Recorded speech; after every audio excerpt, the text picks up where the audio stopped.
안녕하세요, 건프로입니다. 맛있고 심지어는 가격도 싸요. 식당 하는 사장님들이 입을 모아서 이야기하는 이 치트키인 예쁜 알바, 잘생긴 훈남 알바를 뒀는데도 망했다는 사람들이 많죠. 궁극적인 이유는 아무래도 경쟁 심하겠죠. OECD 가입 국가 중에 우리나라 자영업 비율이 자그마치 25.1%, 미국이 6% 선임을 보면 살아남을 확률이 적은 구조인 건 분명해요. 다만 이런 궁극적인 이유보다 우리가 더 고심해야 될 게 어떤 게 있는지 오늘 말씀을 드려볼까 하는데요. 공감 안 되는 부분이 있을 수 있어요. 개개인의 생각 차이는 있을 수 있으니까요. 그럼에도 불구하고 장사를 잘하는 사람들은 어떤 이유에서 이런 경쟁 심화 속에서도 살아남고 있는지 궁금하시다면 끝까지 시청 부탁드릴게요.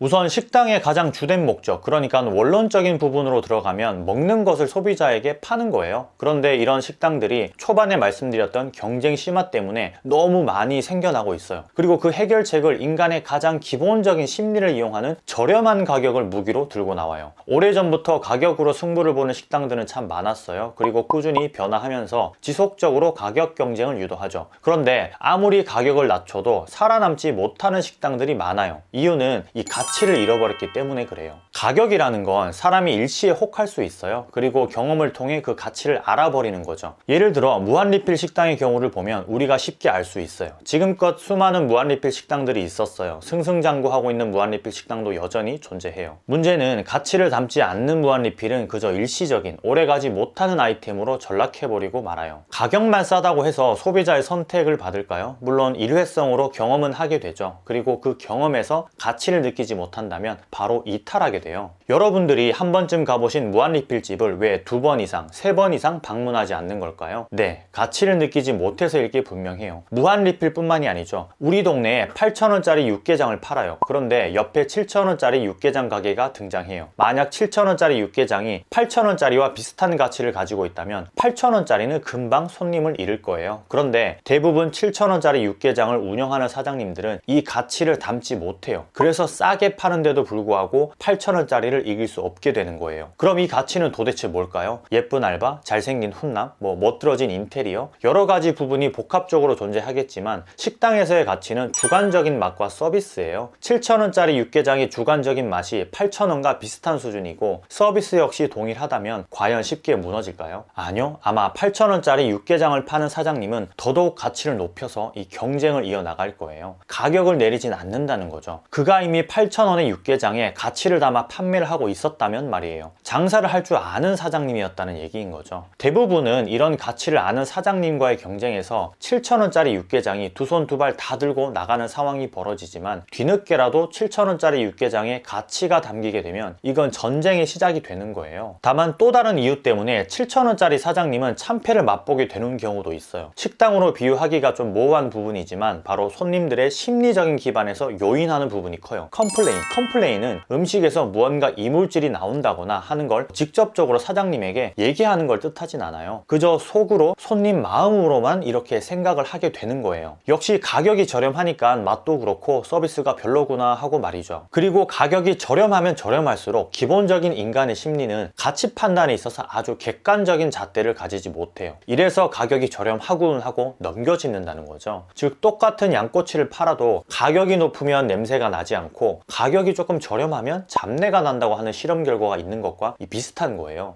같은 고기, 굽는 방식, 소스, 심지어 맛을 보는 게 동일한 30대 여성이었음에도 불구하고 말이에요. 이처럼 저렴한 가격으로 승부를 보려는, 정말 맛있는데 가격까지 저렴한 곳이라는 인식을 심어주는 건 쉽지가 않아요. 특히나 식당의 경우가 이런 면에 있어서는 어려운 부분이 많아요. 가치를 담지 않으면 가격 경쟁에서는 우위를 점하더라도 금방 손님들이 파악하게 돼버리는 거죠. 그럼 가격이 저렴해서 장사가 잘 되는 곳은 뭐냐 할 수 있어요. 물론 있어요. 아니, 아주 많아요. 그런 곳들은 이미 가치를 입증했기 때문에 그래요. 특히나 승승장구하고 있는 브랜드의 경우는 본사에서 이미지 메이킹과 많은 언론을 통해서 가치를 충분히 담아냈어요. 그리고 사회 전반에 그런 가치들을 깔아놓았죠. 방법은 다양하겠죠. TV 광고도 있겠고, 드라마 PPL, 그리고 인플루언서들을 통한 온라인 후기 등등. 최고로 맛있다까지는 아니지만 먹을만 하다, 이 정도면 해자다 라는 반응을 전반적으로 펼쳐놓았기 때문에 가능한 부분이라는 거예요. 제가 개인적으로 알고 지내는 주점업을 하시는 사장님들 중에서는 저가 포차들의 공습에도 꿋꿋이 살아남았고 오히려 매장을 확장하고 있는 분들이 있어요. 저가 포차의 안주가 2,000원, 3,000원인데도 불구하고 이 사장님의 안주는 2만원, 3만원이에요. 가격을 내리지도 않았어요. 오히려 가격을 올리고 심지어는 신메뉴를 낼 때에는 더욱더 고급 안주를 내놓으면서 위기를 타파했어요. 가치 중심의 운영을 했기 때문이에요. 그런데 가치에서의 맛의 비중이 크면 맛만 좋으면 장땡이라고 생각할지 모르겠지만 맛은 주관적이라고 하죠. 그래서 맛이 있고 없고를 객관적으로 판단할 수 있는 장치는 없어요. 다만 기준선이라는 건 있어요. 기준선. 예를 들어 이 김치찌개의 맛이 5천만 인구가 최대치로 평가할 수 있는 점수가 10점이다 라고 하면 10점을 받는 김치찌개는 드물어요. 다만 5점 이상만 넘긴다면 좀 전에 말씀드린 대로 이미지 메이킹을 하고 브랜딩을 통해서 사회 전반에 걸친 마케팅과 동시에 가치를 잘 전파한다면 10점 받는 김치찌개보다 더 잘 팔릴 수 있다는 거예요. 이미 사람들은 5점짜리 김치찌개를 입으로 접하기 전에 이 눈으로, 귀로 접하기 때문에 그런 거죠. 가격을 올려받으라는 게 아니라는 건 다들 이해하시죠? 비싸다고 잘 팔린다는 게 아니라는 거예요. 명품들이 불경기일 때 더더욱 많이 팔려 나가는 걸 보고 역시 비싸야 잘 팔리는구나 하고 착각하시면 안 돼요. 가치를 담기 전까지는 말이에요. 다만 고가의 음식이든 저렴한 음식이든 얼마만큼의 가치를 담느냐, 그리고 그 비중을 어떻게 두느냐는 생각해 보셔야겠죠. 가령 삐까번쩍한 인테리어에 떡볶이를 파는데 한 접시에 5,000원이에요. 여긴 떡볶이의 맛이 5점이 안 된다면 가치를 인테리어에 좀 더 투자한 거겠죠. 반대로 인테리어는 별론데 떡볶이가 한 접시에 똑같은 양의 1만원이에요. 이건 어디에 가치를 둔 걸까요? 네, 떡볶이에 가치를 둔 거겠죠. 맛 역시도 10점 만점에 당연히 5점 이상은 하겠죠.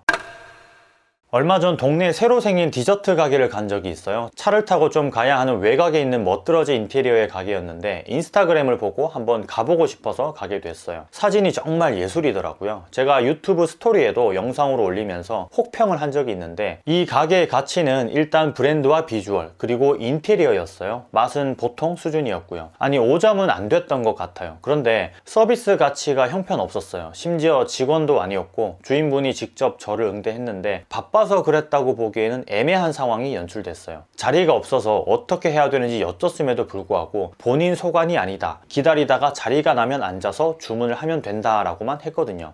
저는 무슨 대형마트 푸드코트에 온 기분이었어요. 인테리어도 화려하고 음식의 비주얼도 참 좋았어서 기대를 많이 하고 갔는데 실망을 했죠. 대기 순번을 적는다거나 아니면 안내를 해줘야 함에도 불구하고 그런 게 전혀 없어서 어이를 상실했죠. 더더욱 충격이었던 건 우리보다 뒤에 온 사람들이 이제 막 일어나는 테이블로 가서 자리를 차지하는 걸 본 직후였어요. 그래서 우리가 먼저 왔는데 뒤에 온 사람들이 자리에 앉았다라고 사장님에게 이야기를 했지만 역시나 본인의 소관이 아니라는 말만 되풀이했죠. 결론은 먹는 사람 옆에 우두커니 서서 기다리라는 답변을 들었어요. 이 가게의 음식 가격이 꽤 비쌌는데도 불구하고 서비스 가치가 떨어지니까 저는 재방문 의사가 전혀 생기지 않았던 거죠. 기다리는 공간이 따로 있지도 않고 뭐 대기 순번도 없었으며 그저 먹는 사람 테이블 옆에서 기다려야 하는 구조. 혹사 예전 공중전화 부스를 떠올리게 했어요. 전화를 하려면 줄을 서서 기다려야 하는데 먼저 끊을 것 같은 사람 뒤로 한 번씩 이동해야 하는 뭐 그런 상황이에요. 테이블에서 식사를 하거나 뭐 커피를 마시는 사람들의 심정을 이 사장님은 왜 모르는 걸까요? 아마 지금은 당연히 서비스에 대한 가치를 높였을 거예요. 이 경쟁 가게가 들어왔거든요. 제가 오늘 말씀드린 이 가치는 싸다고 해서 맛이 10점 만점이 된다고 해서 그리고 예쁜 알바생, 훈남 알바생을 쓴다고 해서 필요 없는 게 아니에요. 가치 역시 상대적일 수는 있지만 적어도 독점으로 장사를 하지 않는 이상 필히 어느 부분에 가치를 담아낼지에 대한 계획은 세워야 살아남을 수 있다는 거예요. 경쟁 심화로 망해 나가는 식당이 많은 게 분명하지만 지금껏 살아남은 여러분은 아마 그 어떤 부분에서라도 가치를 잘 담고 있을 게 분명해요. 그리고 그런 부분을 존경하고요. 앞으로도 꾸준히 그 가치를 잃어버리지 않고 장사를 했으면 하는 바람이에요. 아니 좀 더 업그레이드 시키실 수 있으면 좋겠어요. 이상 권프로였습니다. 들어갈게요. 힘내시고요.